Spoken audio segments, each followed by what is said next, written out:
Welcome to The Explainer. Today, we're unpacking a truly fascinating topic, and this is coming straight to us from Gifted Children South Africa.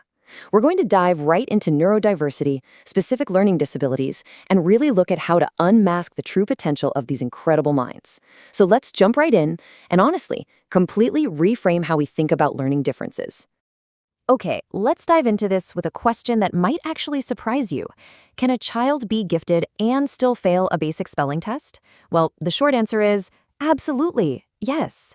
You see, neurological brain wiring is completely distinct from a child's raw intelligence or how hard they're trying. A child can have this brilliant, high IQ mind, but also have a brain that just processes reading or writing in a totally different way.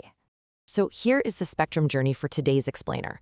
First, we'll look at neurodiversity and twice exceptionality. 2, demystifying the 5 Ds. 3, the South African context. And finally, essential resources and support. Let's kick things off with Section 1, neurodiversity and twice exceptionality. So what exactly is twice exceptionality, or 2E as it's often called? Basically, this happens when a person has exceptionally high cognitive abilities, giftedness, but at the exact same time, they experience one or more specific learning disabilities. Incredible intelligence and severe learning challenges can, and honestly very often do, exist right there in the exact same mind. And that brings us to one of the biggest hurdles we face, the masking effect. A child's high intellect can literally hide their disability because they use that raw brain power to compensate. But on the flip side, the disability can totally obscure their true gifted potential. This masking makes early diagnosis incredibly tricky. I mean, they might rely on just a fantastic memory in the early grades, but eventually those coping strategies break down when the older grades start demanding way more complex output. Let's move to Section 2 and see how this builds. Demystifying the 5 Ds. Okay, so these next few conditions all stem from differences in brain wiring. They are lifelong, but, and this is absolutely crucial, they are highly manageable.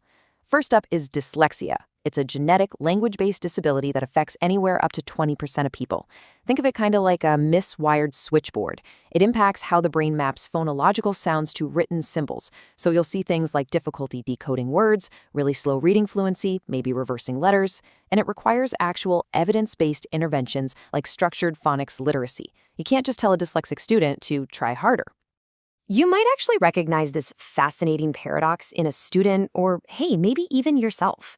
The hidden strengths of a dyslexic profile often include massive, big-picture thinking and just unbelievable creativity. But then they battle the physical, mechanical struggle of decoding written text. It's like having a highly creative mind that gets trapped by the basic mechanics of reading. Next up is dysgraphia. This is a neurological condition that impairs someone's ability to translate their thoughts into written form.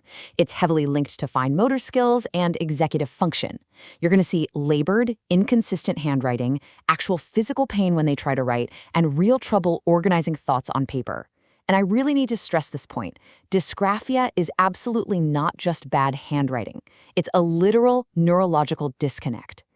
Just imagine the intense frustration for a twice exceptional child here.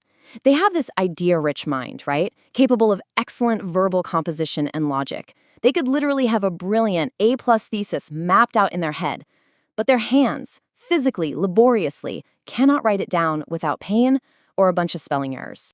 The third D we're looking at is dyscalculia. This affects roughly 3 to 7% of people, and it's a learning disability involving number sense and mathematical reasoning. It's deeply rooted in the brain's numerical processing areas. So symptoms can range from struggling with basic times tables and place values to experiencing just severe, paralyzing anxiety around math.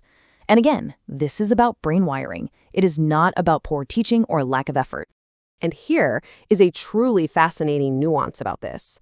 A twice exceptional child with dyscalculia might easily grasp really high-level, complex spatial reasoning or conceptual geometry, like they get the big ideas. But that same brilliant student could completely freeze up and fail a basic mental addition quiz. It creates these incredibly uneven academic profiles.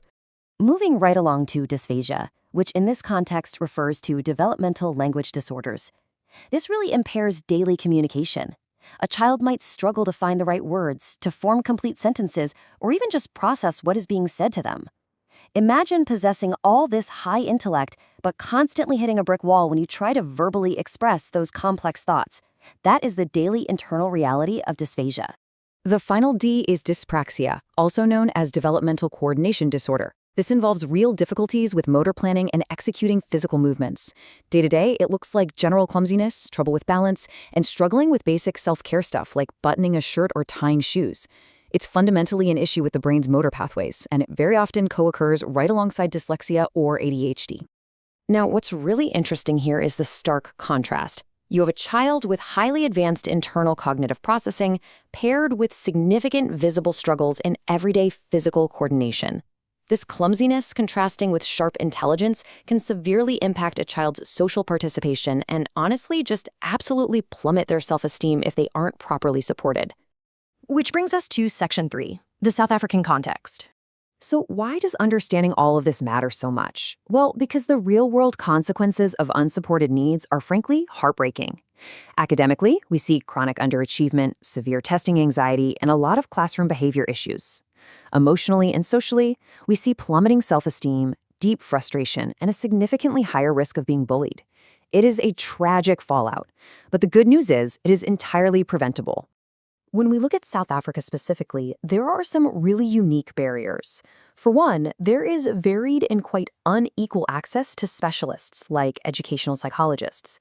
Public schools often lack the resources needed for vital early interventions.